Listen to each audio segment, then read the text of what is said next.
as an insight analyst, and today I'd like to speak to you about a simulation project that Dr. Emily Baldwin and I have been working on, specifically using a Markov chain Monte Carlo method to optimize our blood donation bookings.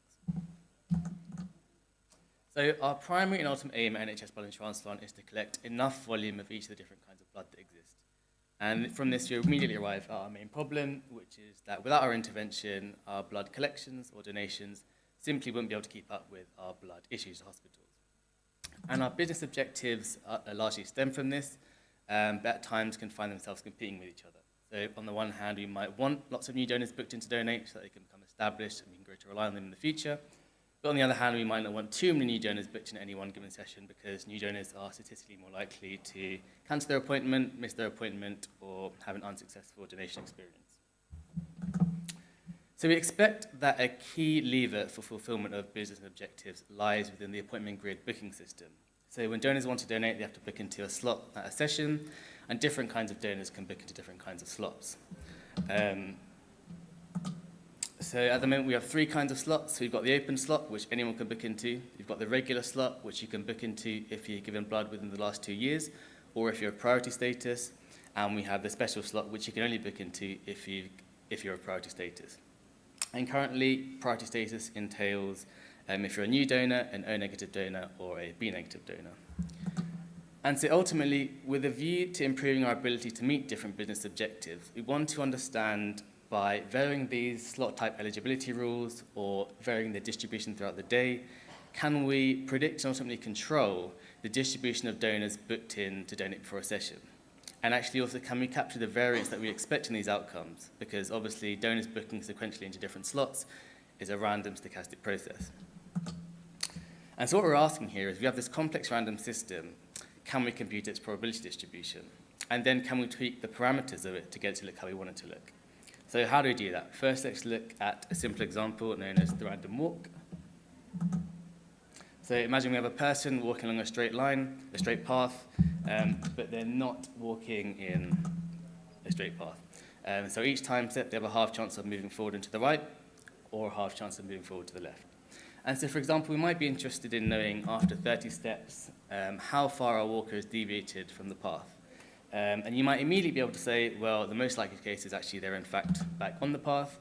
You might also be able to say that actually it's very unlikely that they've exclusively walked in one direction for the whole 30 steps.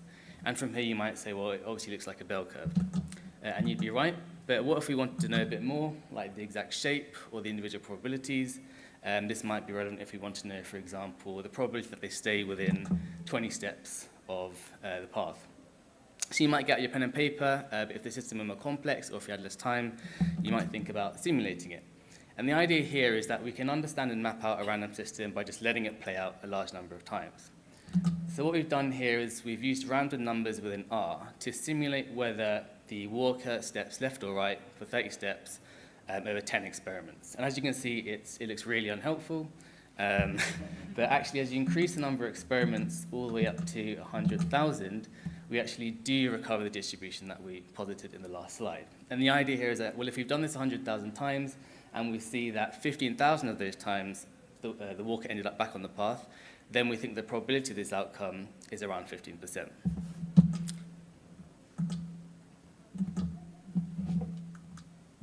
And what we've just done is none other than a Markov chain Monte Carlo method. So just to break it down, a Markov chain refers to when you have a system jumping between different states according to some transition probabilities, with the crucial property that the probability distribution of the next state is dependent only on the current state, not on any previous states or the path that the system has taken to get to its current state. So in our example, we had two states, stepping left or stepping right. If the walkers just step left, they can step left again with a half chance, or they can step right with a half chance, and then vice versa if they just step right. And then Monte Carlo simply refers to using random numbers to simulate a random system.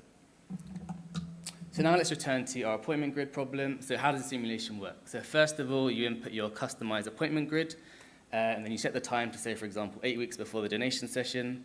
And then at each time step, say, for example, every hour, a donor will arrive and try and book an appointment. And what this entails is the simulation will generate a series of random numbers to determine things like the donor's characteristics, their demographics, and their slot preferences. And on the basis of this, the simulation will check whether in our appointment grid there's an unoccupied available slot that A, the donor is eligible for, or B is agreeable to the donor. If such a slot exists, the simulation will book that donor in, and if not, that will be logged as an unsuccessful booking attempt. Within the same time step, there's a cancellations procedure, so the simulation will go through all the donors who are already booked into the appointment grid and generate random numbers for each of those to determine whether or not they cancel their appointment. After that's done, then we return to the front of the loop. The time will increment by an hour. A new donor will arrive and try and book an appointment with their own set of randomly generated numbers. So what are the parameters and variables that go into the model? So first of all, the actual customized grid itself. So how many slots are there? What times of day are they? What are the different slot types and their rules? How are they distributed throughout the day? And also, how far in advance are we allowing donors to start booking their appointment before the session? Then things like donor characteristics. So when a donor arrives to try and book an appointment, what's the probability of them being of a certain blood group or being new versus established? And then lastly, behavioral things. So how often are donors arriving to try and book an appointment? At what times of day do people like donating? And what's the probability of a donor cancelling their appointment, and how does that change and ultimately increase as we get closer and closer towards the session? And actually a key point and challenge is that a lot of these variables and their probability distributions are very much not independent from each other. So let's have a look at what happens to our outputs and our outcomes when we move from an open slot distribution, where anyone can book into any slot, to a custom slot distribution, where we have all three of those slot types. And actually, we've arranged those special priority slots at times of day where we think there's the most competition for appointments. So we've run the simulation in both cases, and actually when we look at histograms of the projected total volume to be collected in both cases based on the number of people booked in to donate, it was actually largely the same. We fit normal distribution curves, and the standard deviation and the mean are both very similar. But when we look at the O-negative projected volume, which is a priority status group, we see a 10% increase in the amount of O-neg blood due to be collected. And as you might guess, correspondingly, there's an increase in the number of unsuccessful booking attempts when we move from an open slot distribution to a custom slot distribution. But actually, the increase here is less than 10%, so you might say that that trade-off is worth it. So what did we find? So first of all, the faithfulness of the simulation's mechanics and the reliability of the simulation's outputs are very closely governed and determined by the quality of the assumptions that we put into the model. And that's what makes the validation and calibration exercise by far the most important part of the project lifecycle. Secondly, people are incredibly complex, and by far the most difficult part of modeling this was thinking about grouping and modeling when people like to donate in the day, how wide a range of different slots are people willing to accept, and things like that. And then largely a product of the first two, the value in these kinds of exercises is very much in comparing different paradigms, parameter choice in different regimes, rather than trying to accurately predict different figures or outcomes. And the last thing I wanted to touch upon was where else can Markov chain Monte Carlo be used? The short answer is anytime you have that transition probability diagram, you have a system jumping between states, and you can assign probabilities to those transitions. You can simulate it, and you can probe at that underlying distribution. And then the long answer involves acknowledging that actually as you increase the complexity of the system, it becomes very, very computationally expensive, very, very, very fast. But actually in a lot of cases when you do have a complex system, it's a good approach to at least try. So there have been a huge number of people whose knowledge, experience, guidance, and expertise have been really instrumental in getting the project to where it is today. Far too many to name individually, but first and foremost, and above all, Dr. Emily Baldwin. Emily and I worked on this project very, very closely from many, many months ago at its inception, all the way to a couple of months ago when she left the organisation. So it's very much been a joint effort. So I hope it's been interesting. It's a really, really cool technique, and I feel very lucky to be able to speak to you all about our work with it. If any questions, I'm very happy to take them, but otherwise, thank you so much for listening.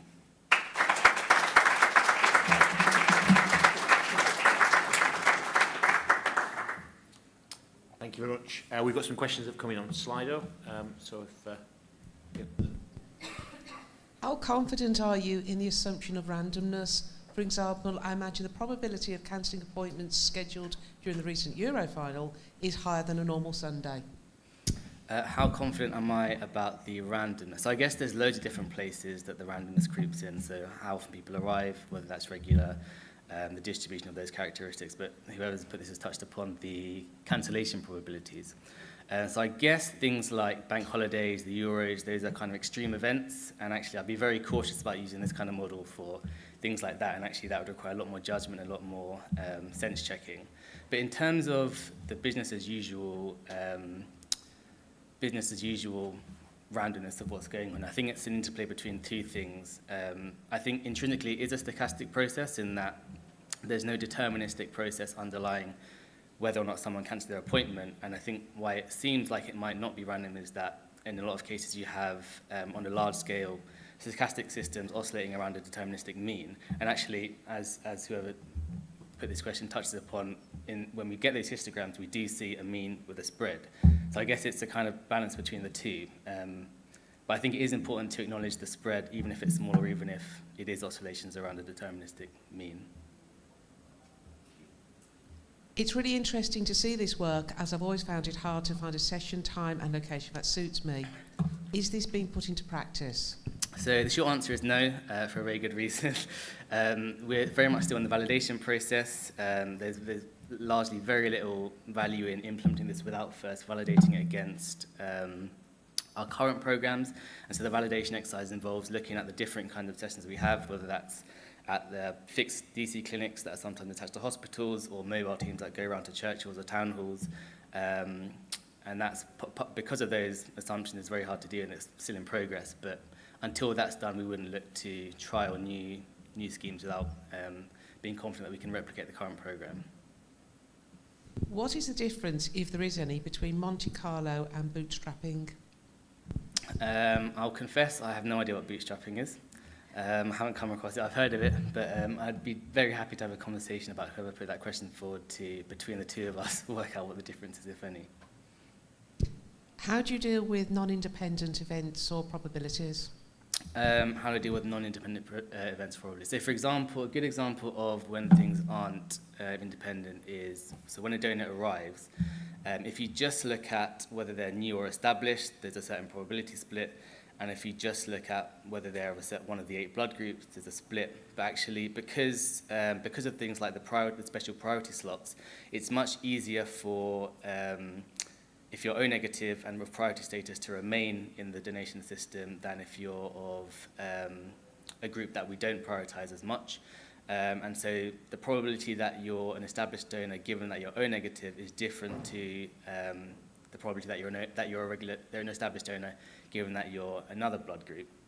So what we have, the data we have is kind of downstream. We've seen who's booked appointments, who have attended sessions, and who's donated. So what we can do is we can use that data to get the joint probability distribution of kind of the cross-tabulation of the blood groups and the new versus established.